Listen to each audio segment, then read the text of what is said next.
This is the Global Podcast Network, where executives and professionals connect, share, and inspire. Stay tuned for the conversations that drive success.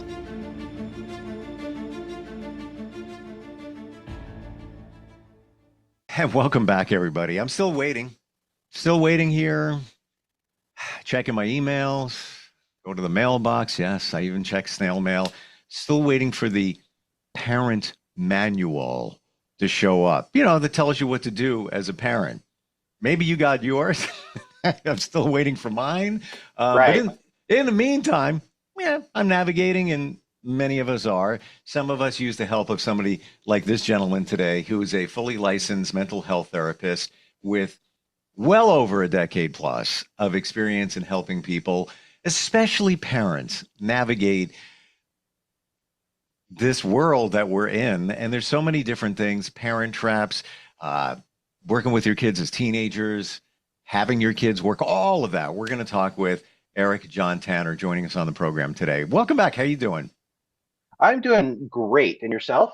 Really good. Yeah, really good. Good to hear. And I'm very transparent, so I'm going to say this.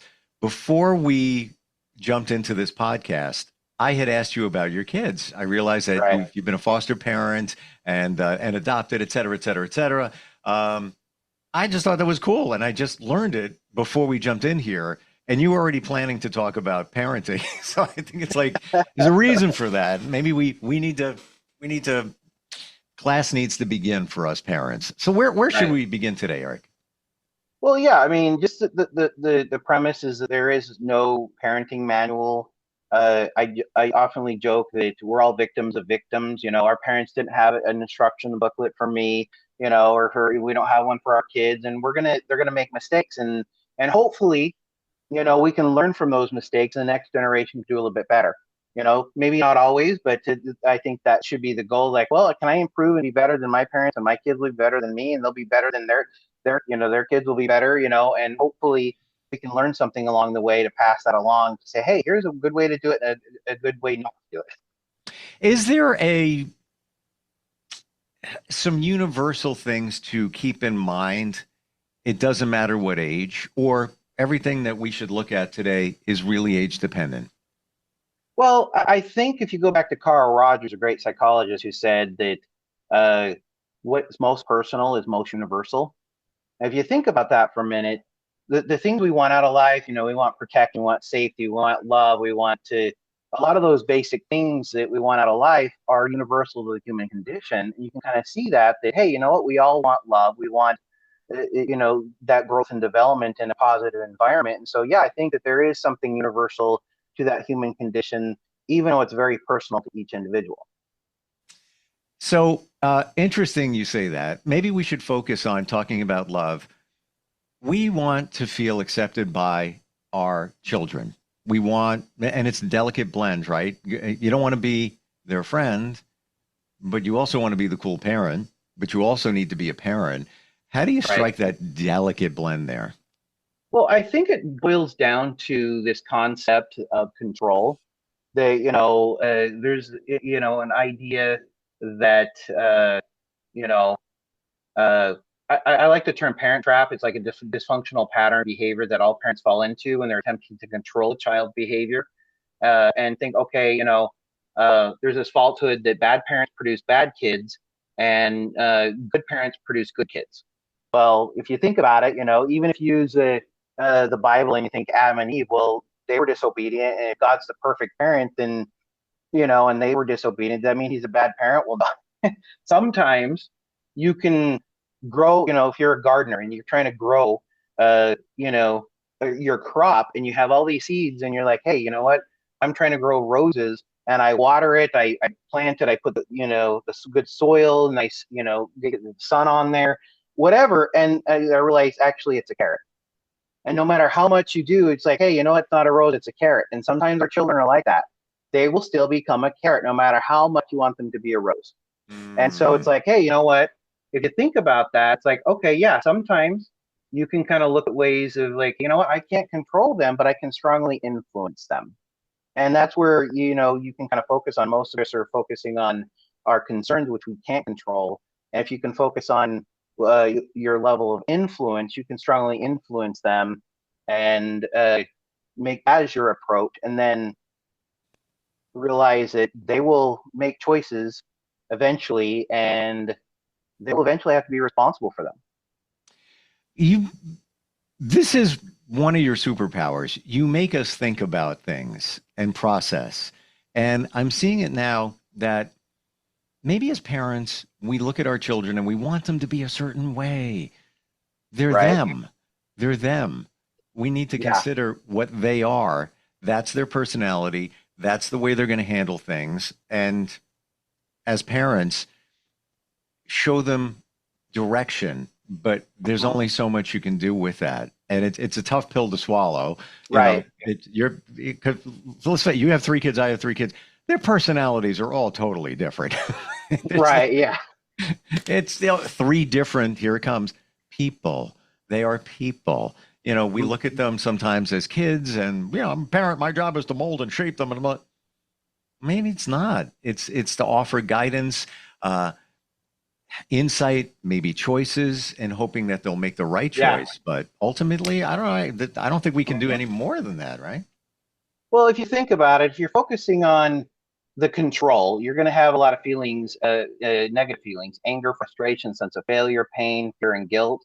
If you try to, look at more of the positive ways to look at raising your children, direction, building faith, trust, confidence, joy, gratitude, assurance, and peace. If you try to think I'm going to do that control, you're going to focus on the negative behaviors where you're going to be raging, criticizing, threatening, verbal, and even physical abuse. But if you look more of the positive ways of looking at it, like developing patience, kindness, love, giving free choice, accountability, consequences, and support, it's really about, if you can teach correct principles and they can govern themselves. Of course, age appropriate. You're not going to say, well, Sure. the road is bad. At 2 years old, don't go play in it, and then let them go play in it and suffer the consequence. No, you have to use judgment in that. Right. But I would say the art of parenting is letting go.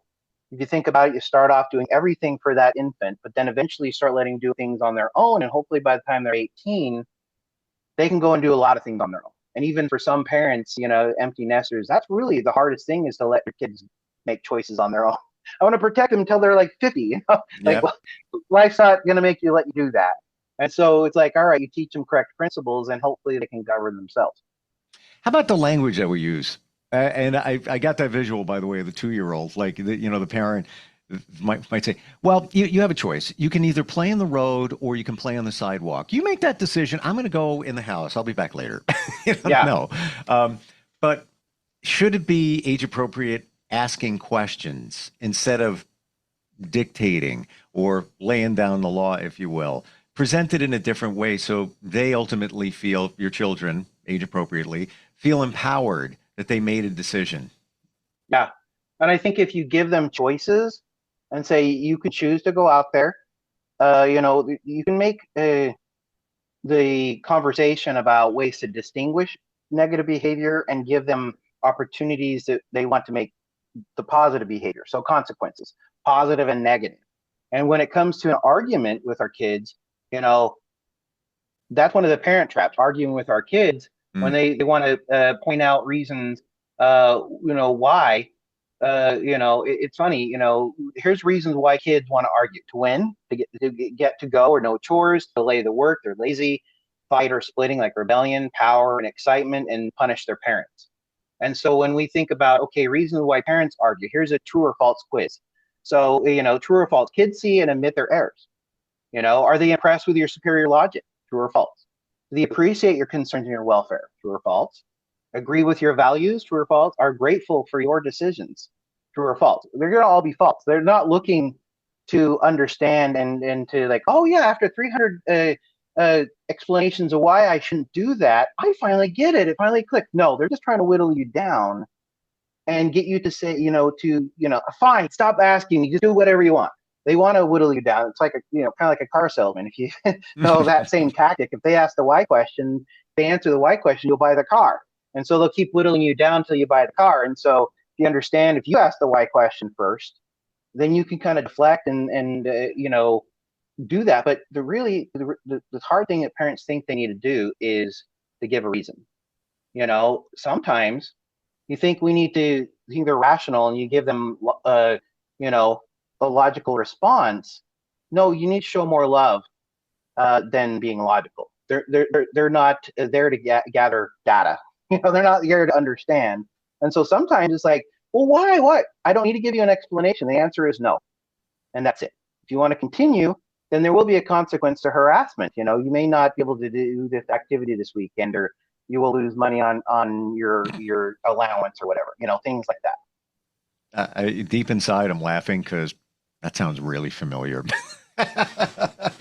So in that situation, and many of us, let's be honest, have said those words almost verbatim in a scary way. It's like you're a psychic mind reader, the same exact way. What would be another way to handle a similar situation? What would be another way to handle it? Well, they're asking, to do something, or they want to do something. Yes. It's probably a no. It's not age appropriate. You probably can't do that. Whatever. Let's establish that it's no, whatever is, they want to go to a party. They're, let's say they're a tween. They want to go to a party. You're not comfortable with it, and there's a reason you're not comfortable. Maybe the kid, maybe the parents. You're feeling that supervision there isn't. You go in with your parental intuition. It's not. It's a no for a reason, a parental reason. Well, here's a scenario. There is a kid. He's like maybe 12. And he likes this girl, and they're like, "Oh, we're in love." And he comes to the parent and say, "Hey, I want to plan some sleepovers with my new girlfriend." And to me, that would be an absolute no. Well, I talked to my girlfriend, and we're gonna invite the mom to stay in the living room. We'll have 3 air mattresses, and she'll be in the middle, and we on the other side, and we got this going, and we could just watch movies, and it'll just be a fun sleepover. I'm like, well, no. The answer is no. And so you're like, well, you can ask the why question. You become a sponge. Tell me more. Tell me more. Why? And you whittle them down. And then at some point you use deflectors. Nevertheless, the answer is no. Regardless, I understand, however, and they can start, wanting to question your intelligence. Well, that's stupid. Well, it may be stupid, but the answer is no. And then you get a broken record over and over again, but you have to unhook. You remember there's always, you have to administer consequences of harassment. One of the things that I always challenge people to do is, don't use your words, use your actions, because words don't mean anything when it comes to parenting. And it can, it's like, hey, you know what? This is what's going to happen, and you follow through. Instead of just threatening them, you have to follow through. 100%. And that's actually from when they're very little, because if they learn that, oh, well, mom and dad didn't follow through, I can sneak one over on them. I can influence them. In that sleepover situation, what are some of the things you could or should say as a parent to get to the point where we're ending this in a nice way without conflict? Is there any way? Yeah, I mean, just establishing a consequence. One of the things I like to do is create a consequence jar, because if they do something wrong, I hate having to come up with a like, you're always punishing me. Well, let's have the jar do that. And they direct that anger towards that jar. And there's slips of paper like, hey, you got to go clean the front window, or you lose screen time for the day, or no sleepovers for 3 weeks, or whatever it is that, it's age appropriate for them. You create a consequence jar, and they pull out a slip of paper, they roll it up, and like, oh, okay. And I even put in there a forgiveness coupon. So you know what? That's negative physical contact. You punched your brother. That's for consequences, pulling out of the jar. And they go in there and they get one that says, forgiveness coupon, or second chance coupon. And that means that out of those 4, they only have to do 3. And so it gives them like, oh, I got a second chance coupon. Great. Because, I believe in second chances. And so if it's only one consequence, then they get that second chance. Oh, wait, you're in luck. You don't have anything. But, continuous behavior, you'll get like 2 next time or 3 next time. And so you want to distinguish the behavior. But before you do that, you want to set up like a token economy where they can get a lot of rewards. You want to have a lot of positive reinforcements and maybe a few negative ones. And you establish that first. And that helps them realize there's so many reasons why I want to do a behavior, and a few reasons or a handful of why I don't want to do the behavior. And so there's more reasons to do the thing you're wanting them to do. That makes sense. Totally does. And even to add to that, in place of the jar, I'm in a men's group, and we make commitments every week. And if we don't make our commitments, we do a cleanup. And you have to be Mhm. honest. Did everybody do Yeah. their commit? No, I didn't. Oh, all right, time to clean up. There's an app that's free. That's a wheel that spins, and Uh-huh. we fill in the fields of the wheel. Some of it's, donate $25 to the community service fund. Right. One of Yeah. them, one of them is strip to your underwear and jog around the black block and come back. Like Hmm. uncomfortable things, whatever it might be. And we press the Yeah. button and the wheel spins. So maybe just another way to do it so that, Right. especially on their phone, because kids are always on their phone, might relate to it. What about the language? And I want to share with my daughter something I said, and every parent has been through this. She was at the time, she's now 17, she's probably 14 at the time. And typical thing, you try to have a conversation with your kid, and we always ask the wrong question. How was your day? Fine. Hmm. What'd you do today at school? Anything good? No. Yeah. So one day I changed it up and I said, wow, what's it like to have the most beautiful hair of any girl in the world? Yeah. All I said. And she goes, well, I used a different conditioner and I did this and I did that. And it's almost as if the door swung open to conversation. I didn't make that up. I heard it somewhere. So I used Yeah. it. Changing up the language. Any thoughts on that? How we can, readjust that for a better outcome or better connection? Definitely. I think that if we become generally interested in other people, what's fascinating about communication is if you can get someone to talk about themselves, they like you more. If you do that in a Mm, job interview, to talking to a friend, and you sit there and ask them, about them, and you find out what they like, what they're interested in, they'll open right up. If you try to come with your agenda and say, hey, this is what happened in my day, especially with children, if you become generally interested in what their values are, what's on their mind, and think about, oh, and especially compliments. I love my daughter. She's 14. She is picks up on some of the things I do or try to influence people. And so I'll try to use some humor at the drive through or as I'm interacting with people in the store, and I'll say something like, "Hey, try not to work too hard now," and the store person will go, "Hey, yeah, too late. It's been a long day," or "Hey, I'm getting off in half an hour. I'm not working hard." And like, "Good for you," and so they get a little smile on their face, and so she picks up on that, and she's always mm, doing that, walking around and like, "I love your eyeshadow. Oh, I love your earrings," and she'll just say that out of the blue when we're out in public, and I was like, wow, how can you do that? And people were like, thank you so much. That was sweet. And one time we're at a restaurant, this lady dropped a little note bag and said, thank you for that nice compliment. That was really sweet. You have a wonderful daughter, or something like that. And so if we can learn to, look at our power of influence and pick up on that. And one of the parent traps is criticism. If we focus on criticism, mm. here's an example. Your kid comes home with 5 A's and 1 C. We're going to focus on that C. Look at that C. How come you got A's everywhere? Why did you get that C? No, focus on all the A's. Oh my, you got so many A's. That's so awesome. You're wonderful. And it seems like, for all the criticism we have, sometimes they do like 20 good things. We're going to only point out that little thing that's wrong. And so we can find more ways to do that. I even challenge people like, every time I criticize my kids, I have to put $10 in the jar or, something like that. And you recognize how expensive that'll get. And then you're like, oh, okay. And then we're going to do a family activity with that criticism money. It's like, hey, can I not criticize so much?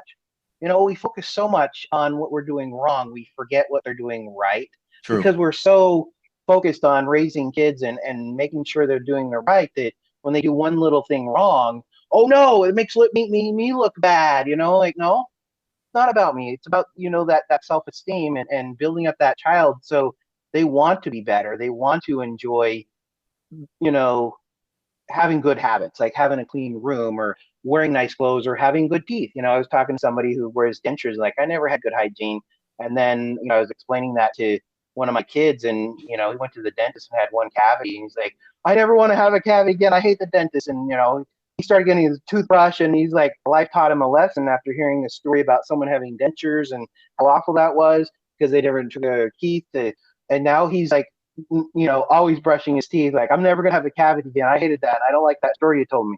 So it was really neat to see. Oh, what do they value? What's important to them? And then try to hold back that criticism if you can, and do it in a more constructive way. where you can maybe not make it such a big deal, where you almost minimize the problem in a degree where it seems fixable. It's not so overwhelming, like this is the worst thing on the planet and I condemn you, to, hey, this is a minor thing. This is super easy to fix. You know what? If we need to talk to your teacher about extra credit for that C, that's no big deal. But I really love your A's. That's awesome. I'm getting more excited about that. I'm going to call it the Tanner tip. What you just said, we're going to do this if it's okay from now on, the Tanner tip, because that just popped in. The criticism thing, we forget. And I think as parents, we think we should be doing that because we're always focused on making it better, course correction, making it better. Forget about all the good stuff they do because you just take it for granted because they're supposed to be doing that. But, criticize to get them on a better path. But when it all adds up, and I'm going to be very honest here, I can think back to some of the times that my dad criticized. I don't remember the good things. I remember the criticism. Yeah. I really do. And one in particular popped in my mind. Not a big thing, but, it was, I'm going to say it. He bought me a camera for Christmas. He was sitting on the couch. I turned around and I said, Dad, and I took a picture. Wanted to get a candid, try something different. He was like, why are you taking a picture without playing it out? That's wasting film, blah, blah, blah, blah. And I'm like, I just want to take a picture. I never forgot it. Because I loved photography then and still love it now. But the criticism thing, we need to be careful. We need to be careful what we do with it. Wow. How do we connect with you? This is just good stuff. And for all of us that didn't get the parent manual, you're it. Just advice, and every day's a new day when it comes to your kids. Every situation presents. What's the best way to connect with you, Eric? Yeah, you can contact me at 779-212-4721. You can also reach out to my website and see the different services and what your challenges and what solutions are out there at imcsolutionsllc.com. So IMC Solutions with an S, LLC.com, and reach out and we can connect and we can look at that situation and find some of those solutions to alleviate some of the stressors and when it comes to parenting and like, I don't know what I'm doing, well, here we have some ideas. We don't know what we're doing. It's the truth. Let's admit it as parents. We really don't. We're what are we piloting on? What our parents did.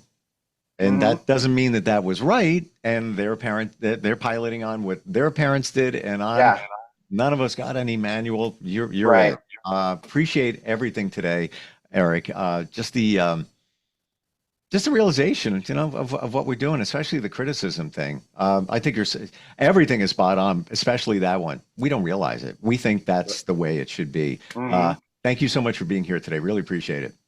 It was a pleasure. We'll be right back. This is the Global Podcast Network, where executives and professionals connect, share, and inspire. Stay tuned for the conversations that drive success.